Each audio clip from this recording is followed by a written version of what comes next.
Allez, c'est avec beaucoup de plaisir qu'on est en votre compagnie, Olivier Vogetta, pour votre nouveau roman, La folie des frères, aux éditions La Grande Vague. Ça fait quasiment un an qu'on s'était vus, le temps de faire un nouveau roman aussi également. Donc je vais vous demander tout simplement de nous parler un petit peu de l'origine de ce livre pour commencer. Merci Romain d'abord de m'interviewer aujourd'hui, c'est un plaisir. Effectivement, ça fait un an qu'on a parlé de Aimer encore. Avec La folie des frères, c'est autre chose. L'origine de ce roman, c'est évidemment les attentats du 13 novembre. Ce qui s'est passé le jour même, mais aussi ce qui s'est passé le lendemain, quand le Premier ministre Manuel Valls a dit cette petite phrase malheureuse et moi qui m'a fait vouloir me rebeller à travers les mots, et qui a dit essayer d'expliquer, c'est déjà pardonner. Donc il avait dit cette phrase en réponse aux sociologues qui commençaient à regarder les origines et les raisons pour lesquelles ces individus qui étaient français et qui avaient grandi sur le territoire français auraient pu vouloir faire une telle atrocité. Mais moi justement, mon parti pris, c'est que il faut, si on arrête d'expliquer ou d'essayer d'expliquer ou de trouver les origines, on laisse passer l'humanité. Pour moi, c'est le propre de l'humain de chercher à comprendre les raisons. Et si on fait plus ça, c'est la route vers l'enfer, je pense. Voilà, et ce que je trouve intéressant, c'est aussi, on va peut-être dire comment ça peut détruire une famille aussi, quelque part, parce que on va dire tout de suite, Antoine vit en Australie, il revient pour la mort de sa mère, et tous ces événements vont s'enchaîner, et encore une fois, je vais vous envoyer des fleurs, mais vous avez vraiment un style formidable, c'est fait en douceur. On ne sait pas où on va aller, alors, justement. Non, c'est très gentil de dire, c'est tout en douceur, malgré la brutalité par ailleurs. Par ailleurs du propos. Et ça a été le principal challenge avec ce livre, c'est d'écrire en rapport avec la violence et le monde du terrorisme, avec suffisamment de sensibilité, de pudeur, que ça ne devient pas tape à l'œil ou que ça ne devient pas du battage publicitaire pour vendre un produit. Donc ça, c'était mon principal challenge, et la façon dont j'ai réussi je pense, à faire un texte qui se tient sur un thème casse-gueule par excellence, c'est d'utiliser mes émotions, comme je le fais toujours. Donc j'ai une écriture viscérale, automatique. Donc j'ai utilisé mes émotions que j'ai moi-même ressenties quand j'étais à l'autre bout du monde, à Sydney, quand les attentats se sont passés, comme moteur de ce texte que j'ai écrit. Je ne sais pas si j'ai répondu à votre question, mais c'était en tout cas quelque chose que je voulais dire. Voilà, mais ce que je trouve intéressant, c'est qu'au départ, l'intrigue, on ne s'attend pas du tout au final, et on essaiera d'en parler le moins possible, c'est pas méchant, mais du final pour que le lecteur découvre. Moi, au début, je croyais que c'était l'analyse d'une famille, notamment deux frères et une sœur, et le poids, je l'ai noté, des souvenirs et de la nostalgie aussi, pour Antoine notamment, qui a été l'étranger, et qui a... pas qu'il s'est fâché avec son frère et sa sœur, mais on lui fait sentir le poids de son départ, quoi, finalement. Oui, tout à fait. Nostalgie et mélancolie aussi. Voilà. Donc nostalgie de ce qui a été et de ce qui n'est plus, et puis mélancolie au sens de ce qui n'a pas été. Exactement. Du fait des choix qu'il a fait. Ouais. Donc je crois que les deux s'entremêlent dans sa tête, et ces événements dont on a parlé juste avant ont un effet un peu cascade. C'est un peu l'effet papillon sur l'effet d'une famille. Et lui... c'est cette scène de départ, quand il retourne en France sur les terres du passé, après 10 ans passés en Australie, où il trouvait toutes sortes d'excuses pour ne pas revenir en France voir sa famille. C'est un peu le retour forcé. Et donc, jusque-là, il était, entre guillemets, heureux, protégé par son succès, dans un pays ensoleillé, le paradis des enfants, etc. Donc il était un peu immunisé de fait de la distance géographique, et aussi de la distance, je dirais, temporelle, sociale, philosophique qu'il peut y avoir entre la France et l'Australie. Et du fait qu'il rentre, il se reconfronte à son passé, il se replonge dans cette mémoire involontaire, comme dirait Proust. Et puis bon, bah, on va voir ce qui va se passer, quoi. Mais ce que je trouve intéressant justement, on va parler d'Antoine un peu. Bien sûr, c'est un personnage très fragile, comme vous le dites, il a toutes les raisons d'être heureux, mais on a l'impression qu'il a toutes les raisons de vouloir se faire du mal aussi. Et Louise notamment, c'est un peu le déclencheur parce qu'elle lui a dit t'aurais pas dû revenir ou de toute façon tu sers à rien maintenant. Et je pense que ça le déclenche aussi dans sa déprime, pardon. Oui, tout à fait. Ben, ces relations familiales compliquées, moi, c'est ce qui m'inspire. On m'a dit, par rapport à ce livre, que ça résonnait un peu comme Juste la fin du monde, le film de Xavier Dolan, que j'ai moi-même adoré. Donc avec ce retour de l'enfant prodige qui est écrivain ou scénariste pour le théâtre, qui est joué par le défunt, je ne sais plus comment il s'appelle, qui est mort sur les pistes de ski. Ah oui, Gaspard Ulliel. Voilà. Exactement. Et puis il y a Vincent Cassel qui est dans la violence. Donc ça m'a inspiré. J'étais un peu influencé sans doute par ce film et aussi par le mythe grec d'Antigone. Donc moi j'ai essayé d'être fidèle au mythe grec d'Antigone dans ce sens où il y a une sœur qui a 2 frères, mais dont les 2 frères sont quasiment morts pour elle. L'un porté peut-être pour disparu ou pour mort, et l'autre mort parce qu'il est absent. Et l'enjeu c'était comment ces 3 protagonistes de cette triangulaire familiale assez compliquée vont s'en sortir dans un contexte plus global, dans le chaos du monde, dans le fracas du monde. Exactement. Et ça, c'est quelque chose de nouveau dans mon écriture. J'ai voulu un texte engagé où non seulement je fais coïncider l'écriture de l'intime, une écriture d'une histoire familiale, mais en rapport avec la convergence du monde et des plaques de tectonique quelque part. Est-ce qu'on peut parler aussi d'une analyse, alors moi je vais dire des grands mots, mais encore une fois j'ai vraiment aimé votre livre, est-ce que c'est une analyse de la faiblesse humaine aussi quelque part? Parce qu'encore une fois, ils ont toutes les occasions d'être heureux, mais on a envie de se gâcher la vie aussi. Et là je ne parle pas que d'Antoine, de Louise. Bon, il y a une scène très émouvante, c'est quand elle voit quelqu'un dans un bar, elle raconte tous ses soucis, et elle pense que ça va, voilà, qu'elle est intéressante et tout, et vous dites le gars, en fait c'est une histoire que tout le monde peut vivre, quoi. Et je me suis dit, mais voilà, quelque part, arrêtons-nous de plaindre, non? Oui, mais il y a quelque chose fondamental et qui est génétique, qui s'appelle l'atavisme. Voilà. Et qui est... Ce livre, c'est un peu le livre de l'enfance aussi. Il explique que si les choses se sont passées durant l'enfance, ça conditionne un peu le développement de l'enfant, de l'adolescent et de l'adulte qui va le devenir. Et même s'il essaie de s'éloigner de ce qui s'est passé, de cette violence initiale familiale, que ce soit géographiquement comme Antoine qui s'est barré à l'autre bout du monde, ou François Djamal qui a terminé en prison, c'est des exils pour sortir de ça. Le problème c'est que l'atavisme c'est en gros la croyance de le mal est en moi, c'est-à-dire la violence est en moi, ou ce que j'ai vécu dans mon enfance est encore en moi, j'essaie de le camoufler à coups de rayons de soleil, avec un mariage heureux. Mais qu'est-ce qui demande, qu'est-ce qui peut provoquer finalement un retour en arrière? Et finalement, c'est cette goutte d'eau, c'est ces moments de bascule, moi, qui me fascinent et qui me façonnent dans mon travail d'écrivain.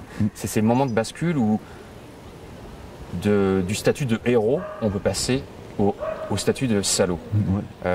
Mais quasiment d'une seconde à l'autre, d'un jour à l'autre. Et selon moi, il y a beaucoup de salauds qui étaient héros avant d'être salauds. Et ça c'est fascinant. Les destins comme ça qui se retournent, qui changent de fractal d'un jour à l'autre et qu'on voit dans le monde d'aujourd'hui, tout le temps.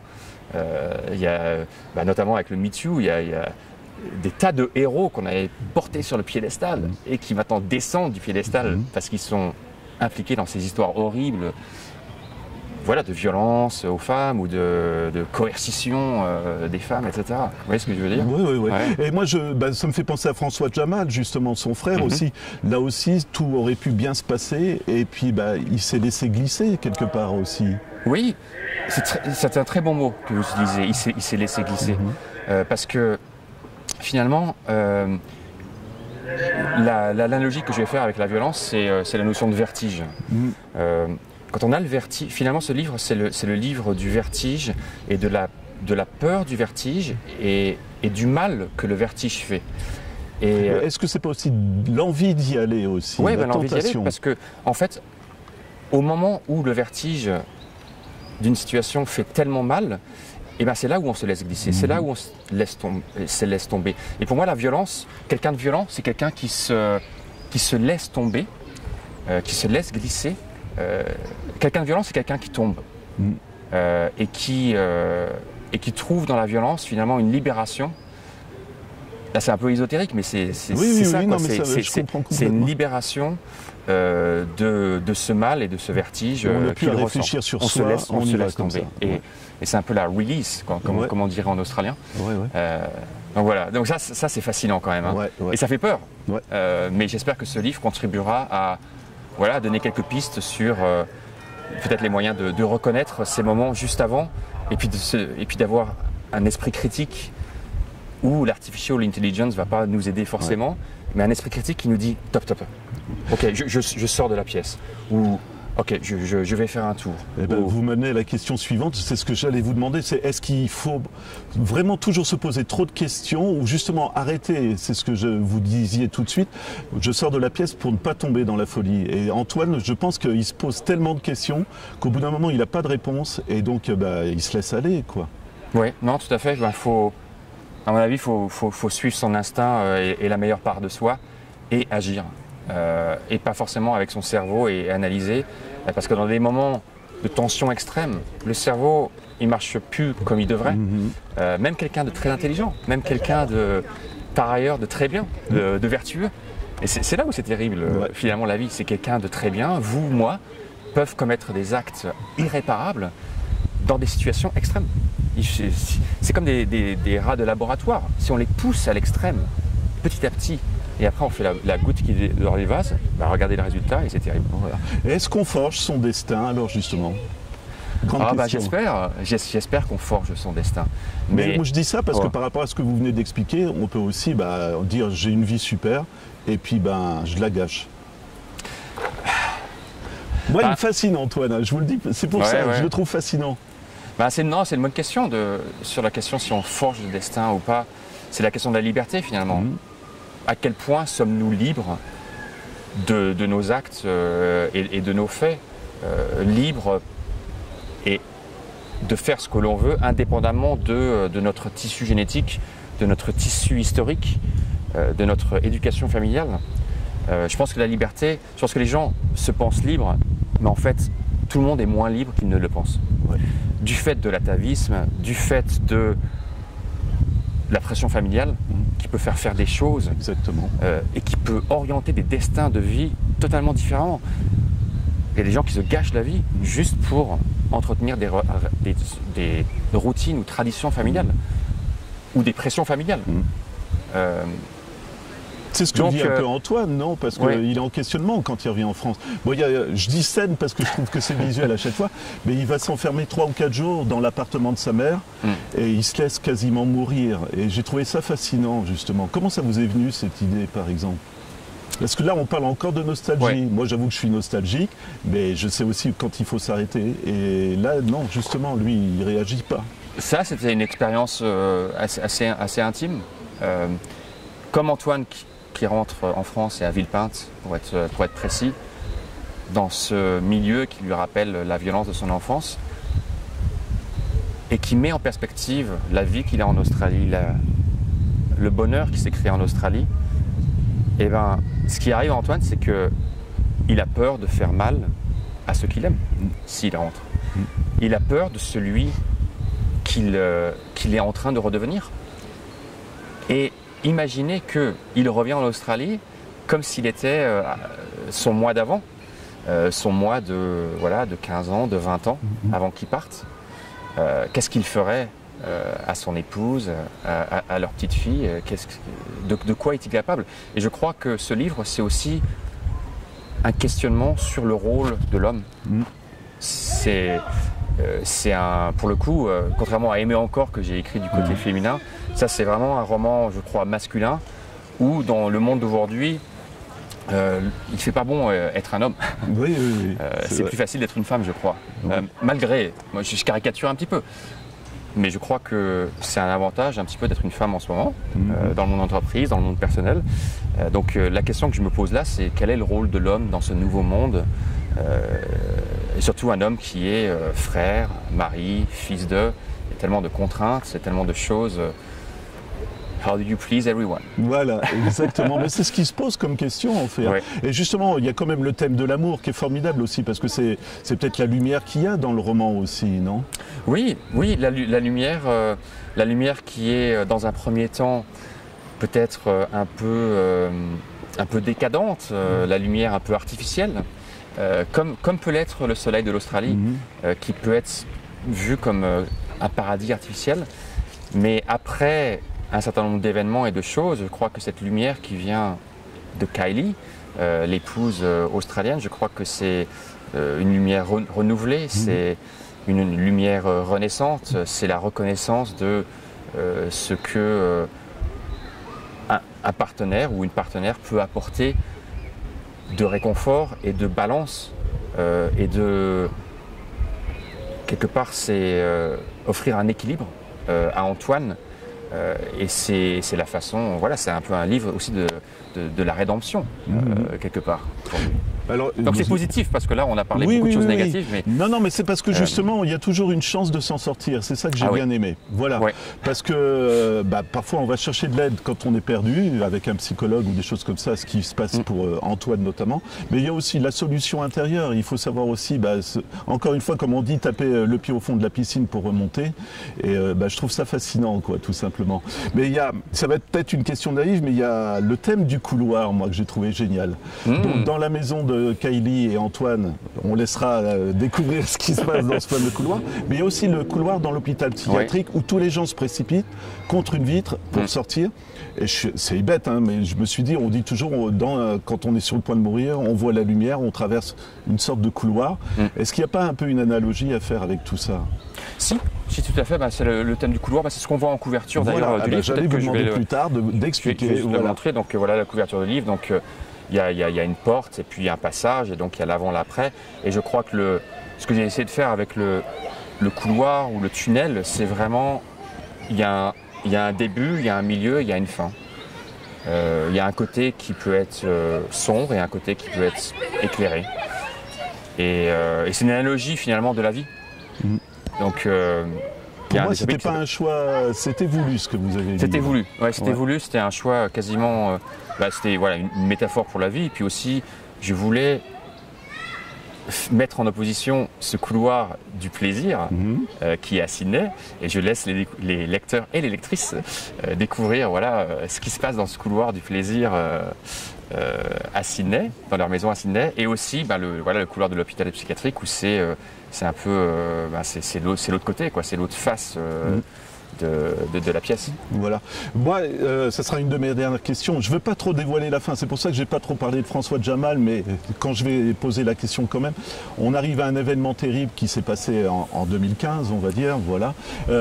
Mais encore une fois, je vous envoie des fleurs parce que c'est un style qui est amené tellement en douceur et que tous les personnages, tous ces destins vont être réunis ensemble. Encore une fois, est-ce qu'il y a un plan pour écrire une histoire comme ça et surtout un final aussi fort? Oui, il faut... C'est un carrefour des destins que j'ai organisé, que j'ai orchestré dans ce livre, quasiment un roman choral avec différentes histoires qui se chevauchent.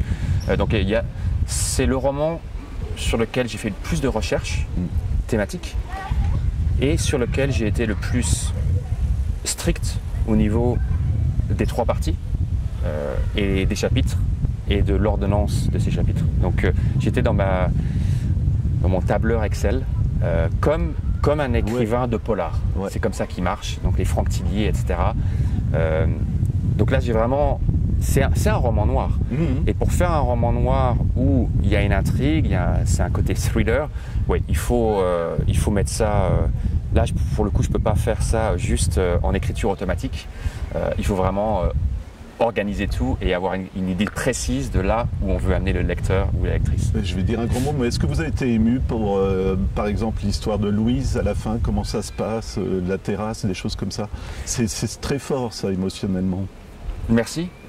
Oui, non, j'ai été très ému et c'est intéressant que vous m'en parlez parce que j'ai fait des signatures à Sydney et tout le monde m'a parlé de Louise. Et tout le monde m'a dit, surtout les femmes à l'Alliance française de Sydney, on m'a dit pourquoi Louise meurt?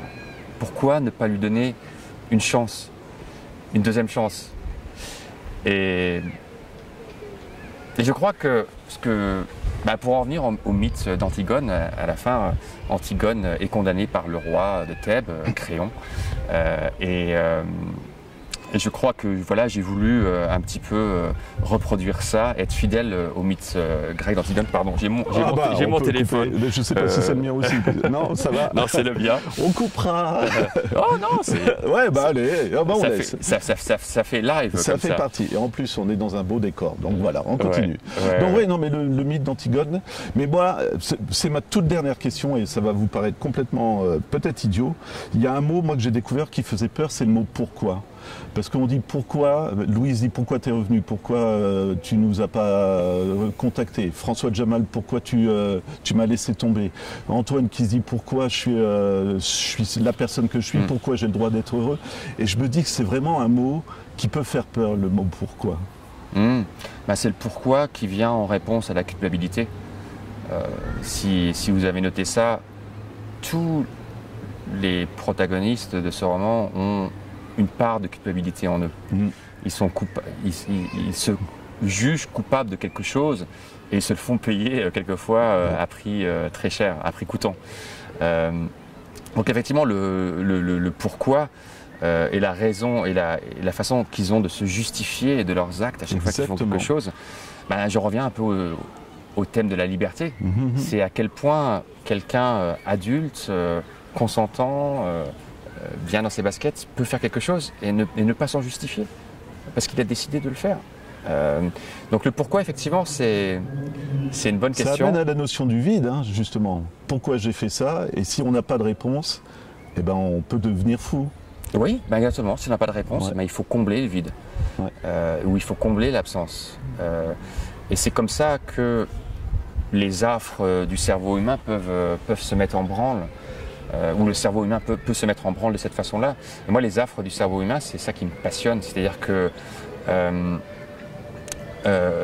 y a un vide, il y a une absence, et qu'est-ce qu'on fait pour combler cette absence? Et c'est le cerveau qui peut se mettre, qui peut s'emballer. Et c'est le cas pour certains de ces personnages à certains moments donnés. Et puis après, la question, c'est qu'est-ce qu'on fait en réponse à cet emballement? Est-ce que l'on va avec lui et on va vraiment au bout du truc? Et là, ça peut devenir dangereux. Ou est-ce qu'on dit, attendez, j'ai quand même mon esprit critique et j'essaie de regarder les choses comme elles sont et je sors de la pièce. Et est-ce que d'écrire, c'est une libération pour vous, une histoire comme ça? Je ne veux pas rentrer dans le personnel, mais c'est peut-être des questions que vous vous posez et que vous vous dites, il faut que je les mette sur papier, je fasse une fiction, et puis ça me fait du bien après. Oui, tout à fait. Non, c'est l'écriture cathartique de ce roman. Je crois que c'est le roman le plus important que j'ai écrit jusqu'ici. Et moi, ça me fait du bien, ça me permet de devenir plus mature et de mieux comprendre le monde. Et à travers cette meilleure compréhension du monde et de ce qui s'y passe, de mieux me comprendre moi-même, par miroir. Et vraiment, toute dernière question, vous avez montré la couverture, mais c'est juste remontrer la couverture si vous voulez bien, mais je vais pas, c'est juste parce que je sais que les auteurs choisissent pas toujours les couvertures. Comment ça s'est passé pour celle-ci? Parce que là aussi, ça renvoie au roman, à l'histoire, tout simplement. Très bonne question. Non, c'est pas moi qui ai choisi la couverture, c'est mon éditeur et mon éditrice, donc aux éditions La Grande Vague. D'ailleurs, je salue Nathalie et Yves Romiguière. Ils m'ont proposé cette couverture en rapport avec la graphiste, parce qu'ils pensaient justement que ça représentait bien Antoine, qui est en costume avec une mallette. Parce que ce dont on n'a pas parlé, c'est le monde de l'entreprise. Mais ça, je l'ai découvert à Sydney, parce qu'on parle de Wall Street, mais je ne savais pas qu'à Sydney, il y avait aussi cet aspect un peu carnassier, on va dire. C'est le libéralisme économique, ça, je savais le capitalisme. Donc c'est pas moi qui l'ai choisi, mais j'ai eu beaucoup de commentaires très positifs sur cette couverture. Et également, le titre, pour le coup, là, le titre, bon, c'est moi qui l'ai trouvé, avec une allitération en F, voilà, la folie des frères. Et j'aime bien cette police d'écriture qui est un peu brinque-ballante, quoi. Donc voilà, je vous souhaite de le découvrir et j'attends voilà, les commentaires et les questions des lecteurs, des lectrices. Eh ben, c'est super, merci beaucoup Olivier. Donc juste vraiment encore une dernière question. Allez-y, je pense que vous réfléchissez au prochain roman. Est-ce qu'il faut quelque chose de plus léger ou c'est pas une question à poser ça? J'aimerais bien écrire des romans plus légers, un petit peu plus légers. Oui. Mais peut-être qu'il faudrait que je change de personnalité, ou peut-être qu'il faudrait que je change de monde dans lequel on vit. Ou en tout cas de changer ma perception du monde. Et pourtant je suis quelqu'un d'optimiste.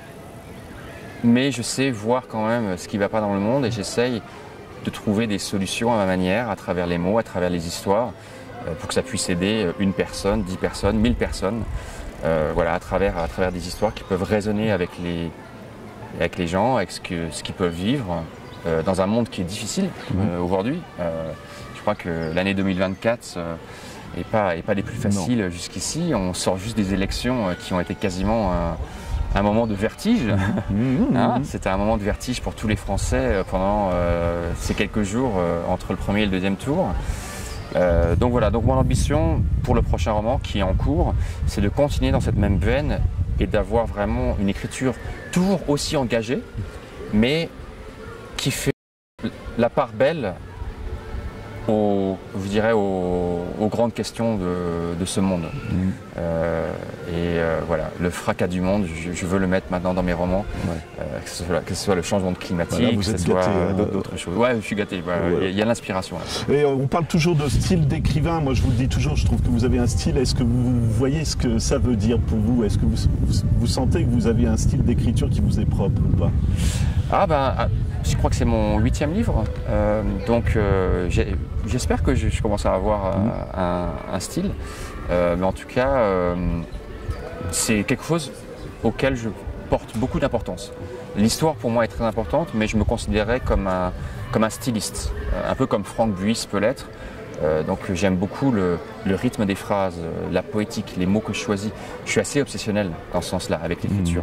Ce qui est un peu différent peut-être de beaucoup d'auteurs de thrillers ou de polar, où c'est bien écrit, etc. Mais c'est peut-être pas aussi léché littérairement que ce que je peux faire.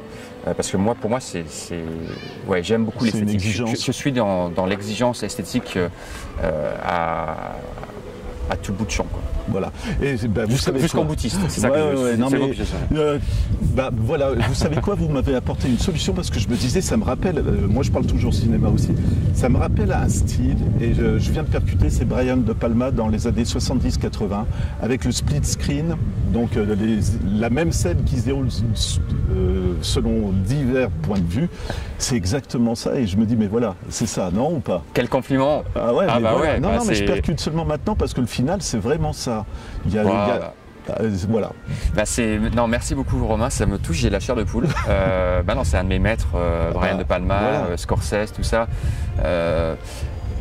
Quelque chose que j'ai pas dit, c'est que cette maison d'édition, les éditions Grande Vague, ils choisissent les textes qui peuvent être portés au cinéma, avec une écriture cinématographique. Et c'est pour ça que leur couverture ressemble un peu à des affiches de cinéma.